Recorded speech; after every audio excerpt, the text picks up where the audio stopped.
I feel like what's overlooked in today's church is love, God's love. And it's crazy because this is one of the greatest, this is one out of the two great commandments that Jesus calls us to walk in, and that's loving others as ourselves. And in order for us to love others as ourselves, we first have to love God with all our heart, soul, and mind, right?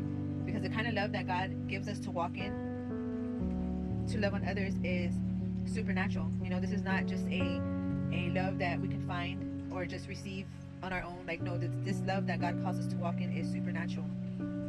And it takes God, it takes laying down this life, it takes sacrifice, it takes discipline, and it takes consistency of, you know, us being at the feet of Jesus every single day, you know. And this is the type of love that we should want to walk in. This is the type of love that we should want to demonstrate, you know, of God. Just allowing God to use us as an example, just as Jesus being the ultimate example of him demonstrating that sacrificial love when he went to the cross. God calls us as well to demonstrate that same sacrificial love. And what does the Bible say? It says greater love than this, that one laid down his life for his friends. And Jesus demonstrated that for laying down his life for us, right? And us as well, we're to lay down ourselves for the sake of others and for the gospel.